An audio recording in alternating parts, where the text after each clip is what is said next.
Hello guys, ഇത് അങ്ങനെ നമ്മളെ ജനാധിപത്യത്തിൻ്റെ സൗന്ദര്യം ഒഴുകി ഒഴുകി ഒഴുകി ഒഴുകി ഒഴുകി ഒഴുകി പൊട്ടിത്തെറിച്ച് ഇതിലേക്കിടെയൊക്കെ പോയിട്ട് അവസാനത്തെ തേങ്ങ പൊട്ടിച്ചിരിക്കുകയാണ്.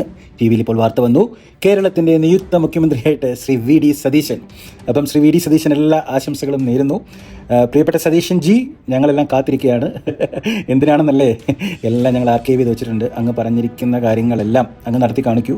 ഓക്കെ, കേരളത്തിലെ ഇടത് സൈബർ ലോകം ഞങ്ങളൊക്കെ ഇത് നോക്കി കാണുകയാണ്.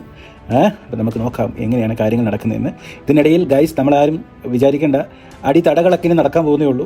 മന്ത്രി ഇപ്പം തന്നെ ഒരാൾ അതിർത്തിയായിട്ട് പോയി കഴിഞ്ഞു. അടുത്ത ആൾ ചിരിക്കണോ കരയണോ എന്ന് അറിയാൻ മേലാതെ ഡൽഹിയിലിരുന്ന് പത്രസമ്മേളനം നടത്തിയിട്ടുണ്ട്. അപ്പം അവിടെ ഇവിടെയൊക്കെ പൊട്ടലും ചേറ്റിലുണ്ട്. അപ്പോൾ ഇതെല്ലാവരും ആഘോഷമായിട്ട് നമ്മുടെ പ്രിയപ്പെട്ട കോൺഗ്രസ് സുഹൃത്തുക്കൾ എല്ലാവരും ആഘോഷിച്ചോളൂ. ഇനിയിപ്പോൾ പറഞ്ഞുകൊണ്ട് വരും, കെട്ടിപ്പിടിച്ചോണ്ട് വരും, ഞങ്ങൾ തമ്മിൽ ഒരു അടിയുമില്ല, ആരും സമ്മർദ്ദം ചെലുത്തിയില്ല. നമുക്കറിയാം ആരൊക്കെയാണ് സമ്മർദ്ദം ചെലുത്തിയെന്നൊക്കെ, അതിന് പ്രത്യേകിച്ച് പറയുന്നു വേണ്ട. എന്തായാലും ശ്രീ വി ഡി സതീശൻ കേരളത്തിൻ്റെ മുഖ്യമന്ത്രി ആകട്ടെ. ഞാൻ വിശ്വസിക്കുന്ന ഭൂരിഭാഗം ഇടതുപക്ഷക്കാർക്ക് ആഗ്രഹം അത് തന്നെയായിരുന്നു. കാരണം ഇദ്ദേഹം പ്രതിപക്ഷ നേതാവായിരുന്നപ്പം പറഞ്ഞ കുറേ കാര്യങ്ങളുണ്ട്. അതൊക്കെ ഞങ്ങൾക്കൊന്ന് കാണണം. അത് ഇദ്ദേഹം വന്നാലും ഞങ്ങൾക്ക് അതൊക്കെ ഒന്ന് ആ വീഡിയോസൊക്കെ ഒന്ന് എടുത്ത് വെച്ചിട്ട് ഞങ്ങൾക്ക് കാണാൻ പറ്റത്തുള്ളൂ, ഏത് ഇദ്ദേഹം പറഞ്ഞ കാര്യങ്ങളൊക്കെ. അപ്പം ഇന്നത്തെ ദിവസം തന്നെ നമ്മളൊന്നും പറയുന്നില്ല, ഇന്ന് അവർ ആഘോഷിക്കട്ടെ, എൻജോയ്. അപ്പം കേരളത്തിലെ നിയുക്ത മുഖ്യമന്ത്രി ശ്രീ വി ഡി സതീശന് എല്ലാവിധ ആശംസകളും നേരുന്നു. അപ്പം മിസ്റ്റർ സതീശൻ ജി, പ്രതിപക്ഷത്തിരിക്കുമ്പോൾ പറയുന്നതിൻ്റെ കൂട്ടല്ല മുഖ്യമന്ത്രി കസേര എന്നുള്ളത് ഇനി അങ്ങ് കാണാൻ പോവുകയാണ്. ഓക്കെ, ഞങ്ങളൊക്കെ കൂടെയുണ്ട്.